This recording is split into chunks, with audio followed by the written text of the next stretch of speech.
অর্থনৈতিক সম্পর্ক বিভাগে সর্বমোট ৫টি ক্যাটাগরিতে ৭৪ জন জনবল নিয়োগ নেবে। বাংলাদেশের সকল জেলা থেকে নারী পুরুষ উভয় আবেদন করতে পারবেন। এখানে এসএসসি, এইচএসসি এবং ডিগ্রি সমমানের পরীক্ষায় উত্তীর্ণ হলে অ্যাপ্লাই করা যাবে। প্রথম ক্যাটাগরিতে 2 জনকে নিয়োগ নেবে কম্পিউটার অপারেটর হিসাবে। দ্বিতীয় ক্যাটাগরিতে 25 জন জনবল নিয়োগ নেবে ছাট মুদ্রাক্ষরিক কাম কম্পিউটার অপারেটর হিসেবে।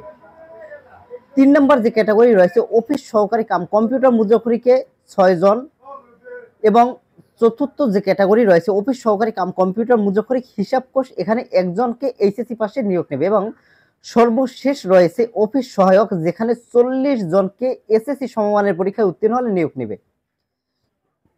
তো বন্ধুরা, বাংলাদেশের সকল জেলার প্রার্থীরাই কিন্তু আবেদনটি করতে পারবেন। এখানে একটি ওয়েবসাইট রয়েছে, এই ওয়েবসাইটের মাধ্যমে আপনারা যাবতীয় তথ্যগুলো দেখতে পারবেন এবং ওই ওয়েবসাইটে গিয়েই আপনারা আবেদনটি করতে পারবেন। এখানে আবেদন শুরু হয়েছিল 1 তারিখে চলতি মাসের, এবং চলতি মাসের 30 তারিখে আবেদন শেষ হবে।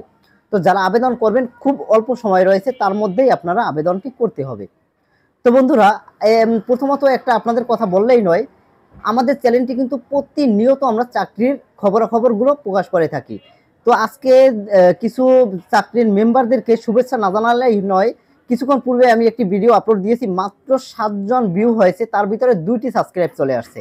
আমি অসংখ্য ধন্যবাদ জানাই যারা আমাদের ভিডিও দেখার পরে চ্যানেলটি সাবস্ক্রাইব করছেন, কারণ আমরা প্রতিনিয়ত চেষ্টা করি আপনাদের মাঝে সঠিক যে নিয়োগ বিজ্ঞপ্তি সমূহগুলো প্রকাশ করার জন্য। তো বন্ধুরা, আপনাদের সকলের কাছে রিকোয়েস্ট, ভিডিওটি দেখার পরে আপনার যদি ভালো লাগে তাহলে অবশ্যই চ্যানেলটি সাবস্ক্রাইব করে রাখবেন, কারণ পরবর্তীতে আমরা নতুন নতুন নিয়োগ বিজ্ঞপ্তি নিয়ে আপনাদের মাঝে আসতেছি। তো বন্ধুরা, এই ছিল আজকের মোটামুটি নিয়োগ বিজ্ঞপ্তিটি। তো পরবর্তী নিয়োগ বিজ্ঞপ্তি নিয়ে আসতেছি আগামীকালকের যে চাকরির পত্রিকা, সেই পত্রিকার সকল নিয়োগ বিজ্ঞপ্তি সমূহ।